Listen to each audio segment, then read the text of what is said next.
Take a look at this stove. It's normally priced at $32.99 for most of the year. However, for other times of the year, it can be as low as $24.99.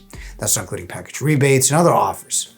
In this video, you'll learn when to buy appliances to save the most money, plus a few other techniques including clearance sales, installation offers, and other incentives not published by any other store or brand. Stay to the end, because I'll also show you how not to lose your money as well, because there's a dark side to shopping during a recession. For the last 3 years, we have not seen any manufacturer promotions. However, you have tons of brands promoting this year. Promotions were expected because the supply chain for many companies stabilized late last year. Two unexpected occurrences you need to be aware of. The promotions are bigger than ever, and many of the buying groups have added a layer of rebates as well. The second is the length of promotions. Black Friday is not a Friday anymore, but the whole month. Same with Memorial Day. It's now Memorial Month of May. Let's say you can't buy during Memorial Day as an example, then wait for July 4th or Labor Day. Have a look at other buying periods. Some major popular holidays with appliance sales include President's Day. President's Day has always been a good time to buy a car or appliance. Black Friday. Black Friday is typically the best time to buy. For people who live in Massachusetts, Labor Day coincides with tax-free weekend, so you have savings and tax advantages. But if you're waiting for holiday discounts and other sales, I want to share with you a word of caution.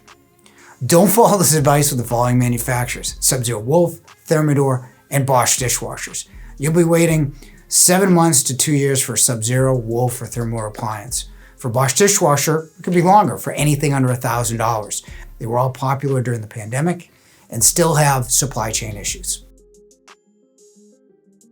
The key to getting the best price is to combine all these rebates and offers in one order if you can. These are hard to quantify, but are incredibly important. Many of the best appliances from LG, GE, and Samsung will have instant rebates varying from 10 to 35%. Take that induction range. It sells for $32.99, but it can drop to $24.99 to $28.99 during the holidays, but that's not all. Almost every manufacturer has reinstituted their yearly package rebates.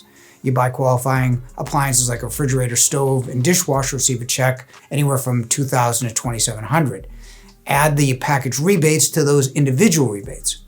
Here's another twist to save money. Most independent appliance dealers belong to a buying group. They'll have their own package rebates. For that stove, you'll receive an added $500 if you buy in a package, plus the $2,000 package, plus the individual rebates.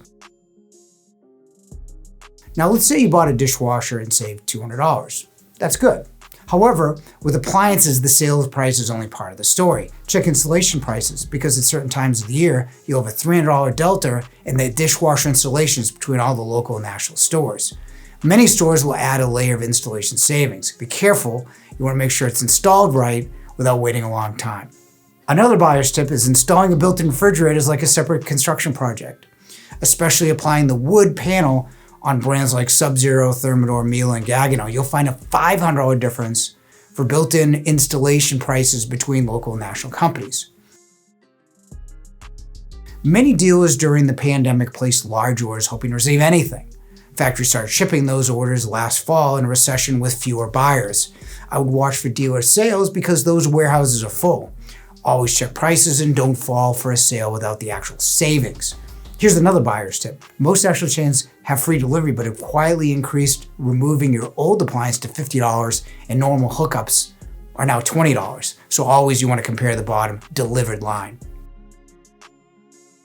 Now for a novel way to shop for discounts, especially for high-end premium appliances, outlet sales. Here's how an outlet in stores works. We'll use Yale as an example. Every day out of 130 deliveries a day, there'll be a couple of stops where the product will not fit. Then a product will have an occasional scratch or dent. Many times you can get up to 40% off for a floor model, and those models could be some high-end brands. However, make sure the product's not severely damaged, it does not work, and make certain you have the factory warranty. And now, the bad part. In recessionary times, a few stores will close, taking your money with them. Oddly enough, those stores have the crazy low prices right before they close. Here's how you can tell a store is going out of business or having problems. Look at the displays and reviews. If the displays look old, that is a sign they do not have the resources to update. Also check reviews for customer satisfaction. Watch for problems with deliveries of orders or people not receiving the appliances on time. Now that you know how to buy, check out the video to know what not to buy. And thanks for watching.